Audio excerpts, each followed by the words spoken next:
Penyakit jantung merupakan pembunuh nomor 1 yang ada di dunia. Penyakit ini menjadi penyebab sepertiga dari seluruh kematian yang ada di dunia. Pada tahun 2019, jumlah kematiannya terus meningkat. Negara Cina merupakan negara yang jumlah kematiannya tertinggi pada tahun lalu.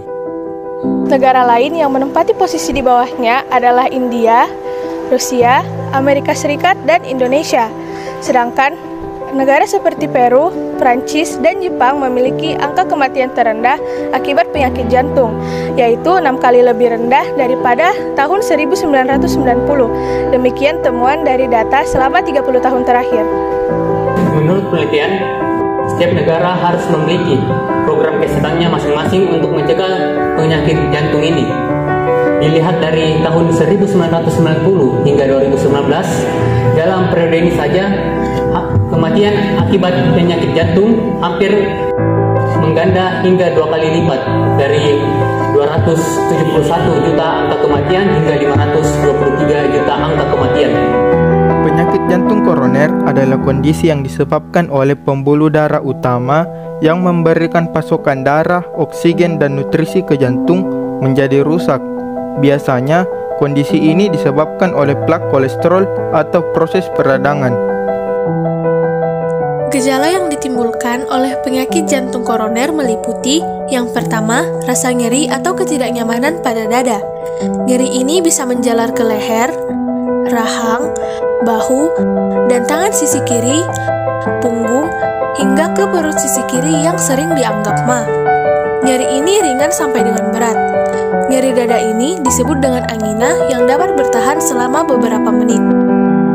Gejala yang kedua yaitu keringat dingin, mual, muntah, atau mudah lelah. Dan gejala yang ketiga, irama denyut jantung tidak stabil, bahkan bisa menyebabkan henti jantung yang bila tidak ditangani dengan cepat dapat menyebabkan kematian. Ada banyak faktor yang dapat menyebabkan penyakit jantung koroner, tapi menurut penelitian, yang menjadi faktor utama penyakit ini ialah obesitas, darah tinggi, kolesterol, kebiasaan merokok, hingga diabetes adalah faktor utama yang menyebabkan penyakit ini. Saat arteri rusak, plak akan lebih mudah menempel dan akan menebal, dan lama-kelamaan hal ini dapat menyebabkan otot jantung mati. Diagnosis penyakit jantung koroner dapat dilakukan dengan wawancara, pemeriksaan fisik, ataupun pemeriksaan laboratorium. Beberapa jenis pemeriksaan untuk penyakit ini meliputi: yang pertama, elektrokardiogram atau EKG. Pemeriksaan ini bertujuan untuk mendeteksi adanya kelainan-kelainan pada irama jantung. Yang kedua, ekokardiogram. Pemeriksaan ini dilakukan untuk mengetahui sejauh mana kerusakan berdampak pada fungsi jantung. Dan yang ketiga, stress test. Jika seseorang memiliki faktor risiko, dokter akan menyarankan stress test.